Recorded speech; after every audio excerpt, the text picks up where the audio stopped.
जय हिंद guys. Now we start our next video lecture. इसके पहले के वीडियो लेक्चर्स में हम लोगों ने 2019 के जो आईटी एग्जाम में क्वेश्चन आए थे उसको हमने उस क्वेश्चंस को सॉल्व किया था। एक क्वेश्चन उसमें और है जो अब तक हम लोग पार्ट पढ़ाए हैं उस पर डिपेंडिंग आए हैं, और कुछ क्वेश्चन 2020 के भी हैं जो पार्ट हम लोगों ने पढ़ाया है उस पर 90% डिपेंड करता है। तो हमने पहले ही बात की थी कि हम धीरे धीरे सारे हायर लेवल मैथमेटिक्स के क्वेश्चनों को सॉल्व करेंगे। जैसे जैसे हम लोग फर्दर वे टॉपिक्स पढ़ाते जाएंगे और उस टॉपिक्स पे अगर क्वेश्चंस आएंगे तो पहले हम लोग उसको सॉल्व करके ही हम लोग टॉपिक्स को आगे बढ़ाएंगे। तो ये क्वेश्चन इसमें और है जो 19 में आया हुआ है। क्वेश्चन ये था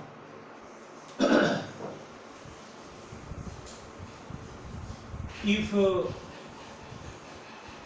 H and K are two subgroups of a group Z144,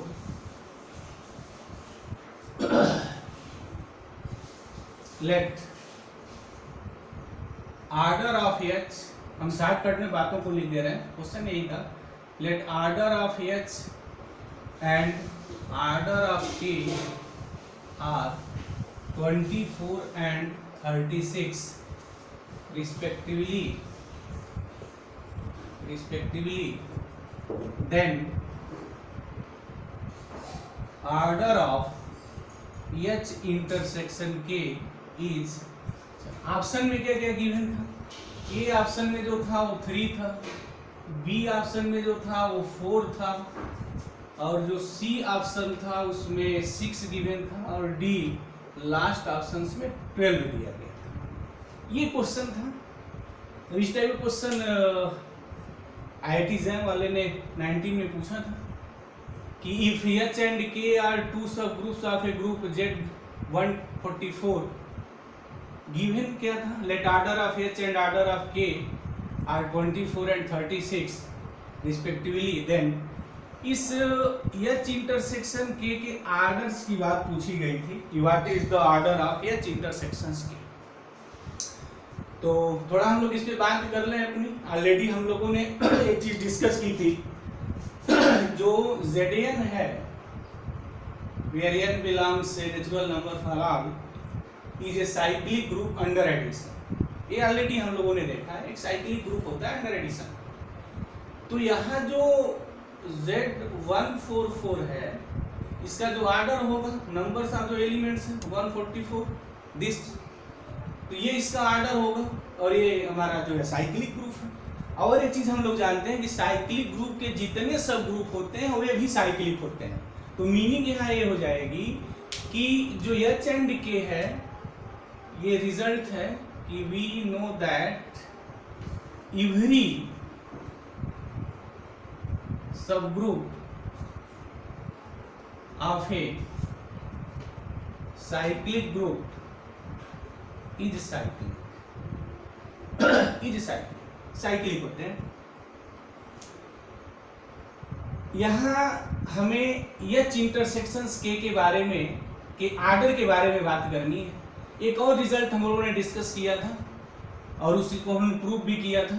अगर H एंड के किसी भी ग्रुप के, चाहे साइक्लिक है या नहीं है, कोई भी ग्रुप है, अगर इसके 2 सब ग्रुप हैं तो H के जो होगा एक सब ग्रुप होगा। इफ एंड ओनली कंडीशंस थी, वहाँ H के इज इक्वल टू KH होना चाहिए, ये नेसेसरी एंड सफिशिएंट कंडीशंस थी। तो यहाँ अगर ग्रुप साइक्लिक है और H और K इसके 2 सब ग्रुप्स हैं, तो बात नेचुरल सी है, तो बात ऑटोमेटिक हो जाएगी, HK is equal to KH। एक और इम्पॉर्टेंट रिजल्ट है कि अगर HK is equal to KH है तो हमारा जो KH होगा या HK होगा और KH होगा, ये सब ग्रुप होंगे if and only if satisfied this condition. एक और रिजल्ट है इसमें कि इसकी जो कार्डिनलिटी होगी HK और KH की, cardinality of HK is equal to cardinality of H into cardinality of K upon cardinality of H intersections। अच्छा, अगर ये सब ग्रुप है तो बहुत सारे जो ऑथर्स लिख रहते हैं वो ऑर्डर ऑफ एच के लिखते हैं, ऐसे भी लिखते हैं order of H K is equal to order of H into order of K upon order of H intersections K, ऐसे भी लिखा जाता है। ऑर्डर का सेंस ही है कि जो ग्रुप और सब ग्रुप जो भी बन रहे हैं उसमें नंबर्स ऑफ द एलिमेंट्स क्या है, जो नंबर्स ऑफ एलिमेंट्स है उसी को हम लोग ऑर्डर जानते हैं। तो ये मेरे जो है रिजल्ट है। अब इस रिजल्ट के सहारे हम अपनी बात यहाँ करने जा रहे हैं कि मुझसे इसका ऑर्डर पूछा गया है कि what is the order of H intersections की, एच एंड के ऑर्डर्स गिवन ये दिए हुए हैं। तो ऐसे क्वेश्चंस को मैं लगाने के लिए प्रिपेयर एक हिट मेथड की बात करता हूँ। हिट मेथड क्या है कि ऑप्शन से ही क्वेश्चंस को डिस्कार्ड कर दिया जाए। अब वो डिस्कार्ड कैसे करते हैं, बड़ा एक ये मैथमेटिक्स में या ये क्या है कि जो ये हमारे मल्टीपल सिलेक्शन और मल्टीपल चॉइस वाले जो क्वेश्चंस हैं उनका एक बड़ा एक लूप होल होता है कि मुझे तो ये नहीं पता है कि ये जो ऑप्शंस दिए हैं एग्जैक्टली कौन ट्रू है, बट हम लोग जब डिस्कार्ड्स करते हैं ऑप्शंस तो ये पता हो जाता है कि ये नहीं हो सकता है। लेकिन ये क्यों, ये कौन चीज ट्रू है ये हमें नहीं पता है exactly this is true, but इतना पता है कि ये सत्य नहीं हो सकता है। तो उस मेथड के बारे में हम यहाँ बात करेंगे। तो नाउ स्टार्ट करते हैं, उसको हम लोग हिट मेथड्स भी कहते हैं। कैसे उसको हिट करेंगे, एक चीज ये है कि जो एच के हमारा है इसकी जो कार्डिनलिटी होगी हमेशा less than cardinality of Z144। This is the clear. इसके बारे में हम लोग थोड़ा और आगे डिटेल्स में पढ़ेंगे जब हम लोग इंटरनल प्रोडक्ट और डायरेक्ट प्रोडक्ट जब हम लोग ग्रुप के बारे में पढ़ेंगे, सब ग्रुप के बारे में तो अभी डिटेल्स में बात की जाएगी। बट ये थोड़ा यहाँ ध्यान देना है कि एच के की जो कार्डिनलिटी होगी वो इसकी कार्डिनलिटी से हमेशा लेस होगी। अब इस रिजल्ट का मैं यहाँ यूज करने जा रहा हूँ, तो देखें कैसे यूज करते हैं। ये हो गया cardinality of H K is equal to cardinality of H into cardinality of K upon cardinality of H intersection.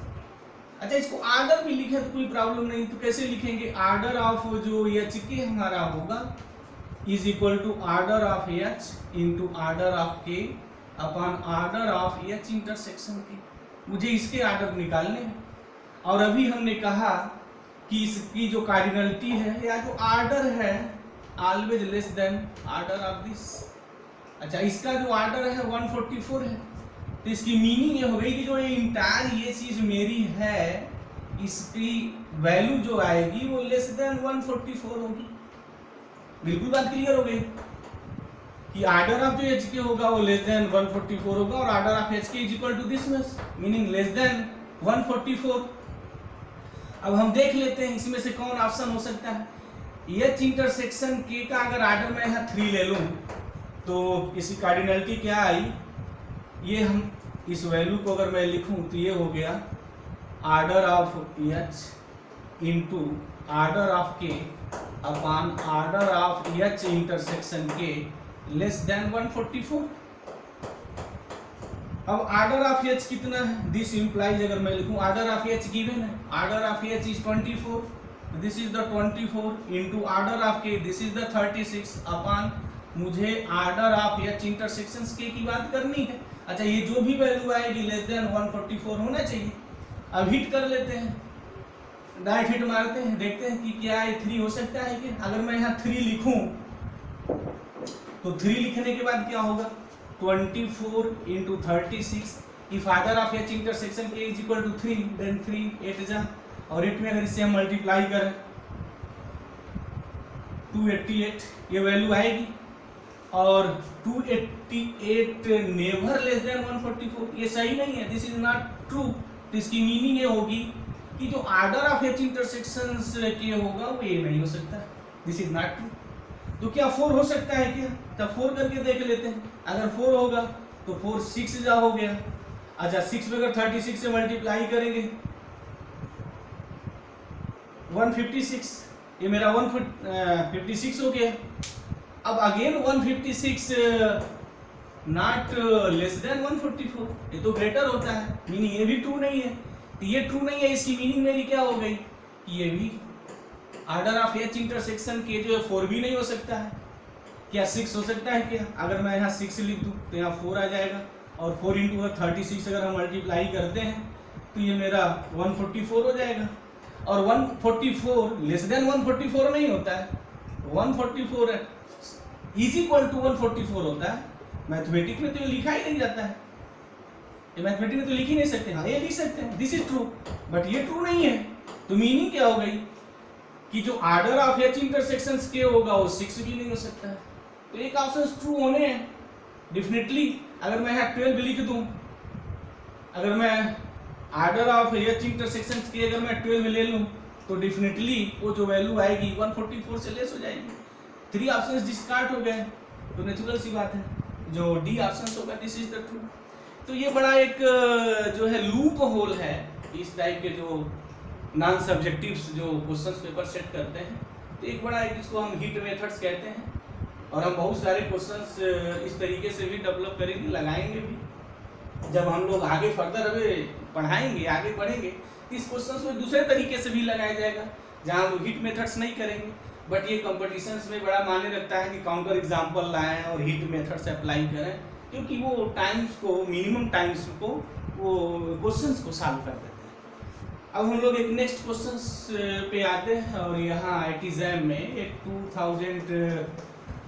2020 का एक क्वेश्चंस रहा है, और हम लोग जो टॉपिक्स पढ़ा रहे हैं चूंकि उसी टॉपिक्स पे था, तो इसीलिए हमने इसे ले लिया है।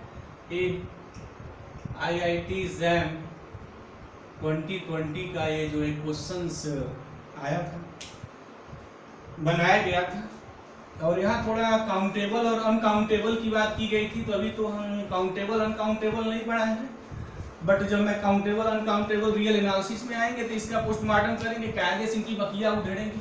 बहरहाल अभी हम थोड़ा क्वेश्चंस लिख दें, उसके बाद थोड़ा डिस्कस करें क्या ये क्वेश्चंस बना था। क्वेश्चन ये था कि इसमें लेट ये सिंबल यूज किया गया था। अच्छा एक और बात, IIT एग्जाम वाले जो हैं जनरली या इस टाइप के जो कॉम्पिटिशन्स हैं वो पहले ही सारे सिंबल को मेंशन कर देते हैं, तो जो लोग एग्जाम दे रहे हैं उनके लिए बड़ी अच्छी बात है, क्योंकि वो सिंबल्स उनको कंफ्यूज नहीं होना है। तो S1 यहाँ सिंबल क्या यूज किया गया था, let S1 is equal to Z belongs to set of complex number such that mod of Z is equal to 1 is a circle group under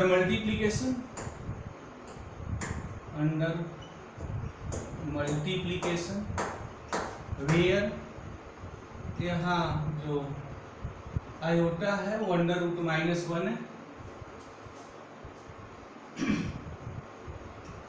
then the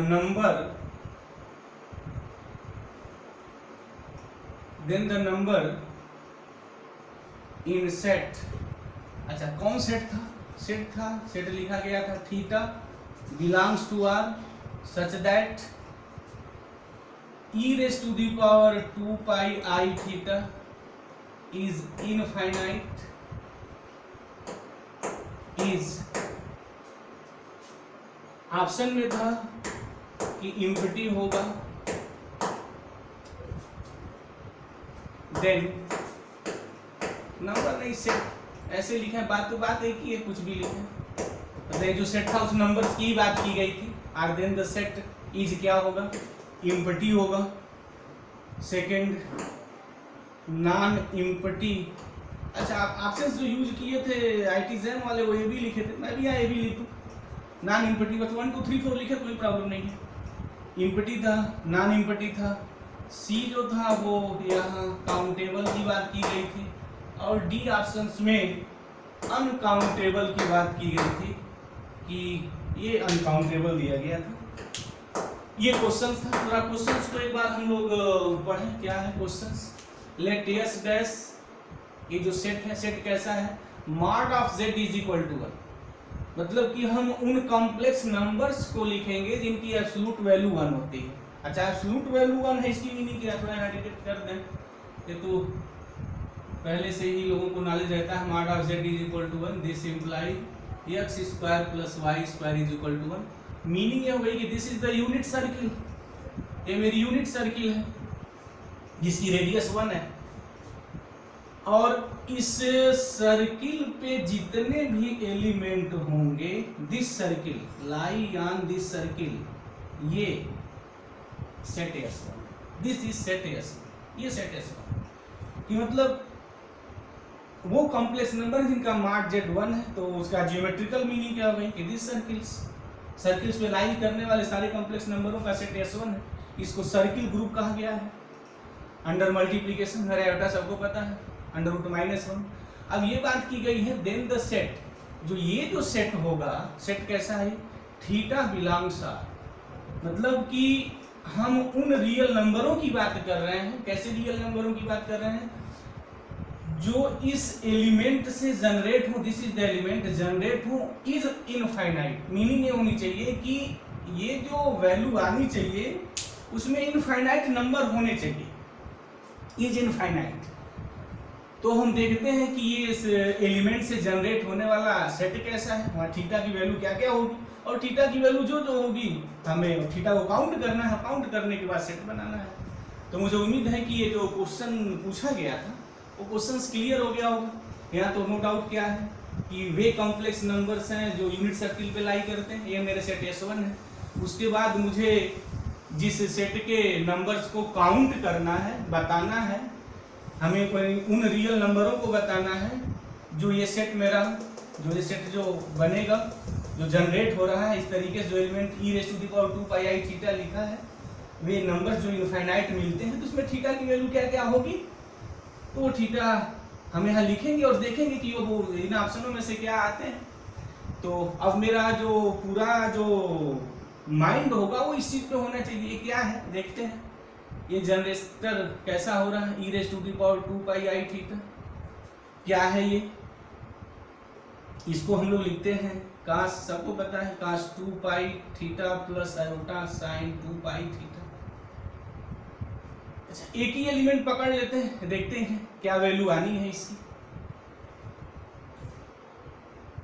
cos 2 pi theta, theta belongs real number, सबको पता है कास 2 pi theta में अगर theta Z से लिया जाए, अगर Z से आता है तो जेड से आने पे इसकी वैल्यू 1 हो जाएगी, कोई भी वैल्यू लिखें इंटीजर्स की। लेकिन अगर मैं यहाँ वैल्यू लिखूं तो वैल्यू 0 हो जाएगी। मीनिंग क्या हो गई कि अगर मैं यहाँ थीटा की वैल्यू पूरा उठा के सेट ऑफ इंटीजर रख दूं तो ये वैल्यू मुझे 1 दे देना। नेक्स्ट बात, अगर मैं रेशनल नंबर्स लिखूं तो क्या क्या आएगा, तो उन सब चीज को कंबाइंड करने के लिए हमें आगे थोड़ा अलग तरीके से चीजों को लिख रहे हैं। लिसनर थोड़ा अगर इसको ध्यान दे रहे हैं तो देखें कैसे इस चीज को लिखा जा रहा है। हम लोग लेट कर ले रहे हैं, let 2 pi theta is equal to x। तो ये जो कास 2 पाई थीटा होगा, ये वैल्यू हमारी कास x आ जाएगी। This is the cos x। अच्छा, अगर कास के हम थोड़े ग्राफ की बात करें तो जो कास का मेरा ग्राफ बनता है, 0 पे वैल्यू 1 आती है, यहाँ से ग्राफ स्टार्ट होगा, कुछ ऐसे ग्राफ इसका बनता है। ये वैल्यू मेरी यहाँ 0 है और यहाँ पाई पे वैल्यू इसकी -1 होती है, यहाँ वैल्यू इसकी 1 है, ये वैल्यू मेरी -1 है। यानी थीटा की वैल्यू अगर सिर्फ हम 0 और पाई के बीच में लिखें, इनके बीच में अगर लिखते हैं तो जो कास की मेरी वैल्यू है 1 और -1 के बीच में आएगी। Cos x is equal to this much. अगर थीटा मैं इनके बीच में लिख दूं, अगर थीटा इनके बीच में कोई नंबर है तो इस बिलोंग को थोड़ा मैं ऐसे बड़ा इजी वे में लिखने के लिए थीटा इज इक्वल टू मैं लिख रहा हूँ। इज इक्वल टू की मीनिंग क्या होगी, थीटा 0 से 2 पाई के बीच में कोई भी वैल्यू हो सकती है, बट मैथमेटिक्स में बिलोंग लिखा जाता है तो कोई बात नहीं, बिलोंग लिखिए, कोई फर्क नहीं पड़ता है। अब चलते हैं थोड़ा देखते हैं आगे एक कास x वैल्यू क्या क्या आएगी।